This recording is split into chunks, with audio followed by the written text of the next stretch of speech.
Chat ஜிபிக்கு போட்டியாக புதிய AI கடும் சவாலுக்கு தயாராகும் டீப்சீக். சீன செயற்கை நுண்ணறிவு நிறுவனமான டீப்சீக் ஒரு புதிய ஏஐ முகவரை உருவாக்கி வருவதாக தகவல்கள் தெரிவிக்கின்றன. டீப்சீக்கின் இந்த புதிய ஏஐ முகவர் குறைந்த உள்ளீடுகளை கொண்டு சிக்கலான பணிகளை செய்யும் என்றும், காலப்போக்கில் கற்றுக்கொண்டு மேம்படுத்திக் கொள்ளும் வகையில் வடிவமைக்கப்பட்டுள்ளது என்றும் ப்ளூம்பர்க் தெரிவித்துள்ளது. பயனர் இதனுடன் தொடர்பு கொள்ளும்போது அது கற்றுக்கொண்டு வளரும் ஒரு அமைப்பாக இது இருக்கும் என்றும் கூறப்படுகிறது.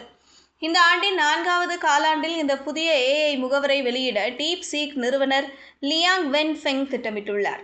கூடுதல் மேற்பார்வை இல்லாமல் சிக்கலான தொழில்முறை பணிகளை செய்யக்கூடிய அரை தானியங்கி ஏஐ முகவர்களை உருவாக்க பல ஏஐ நிறுவனங்கள் முயற்சி செய்து வரும் நிலையில் இந்த அறிவிப்பு வெளியாகியுள்ளது. ஜனவரியில் வெளியிடப்பட்ட டீப்சீக்கின் R1 மாதிரி அதன் திறன்களால் உலகை ஆச்சரியப்படுத்தியது.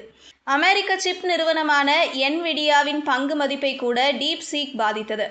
ஆப் ஸ்டோரில் பதிவிறக்கங்களின் எண்ணிக்கையில் சாட் ஜிபியை டீப்சீக் R1 முந்தியது.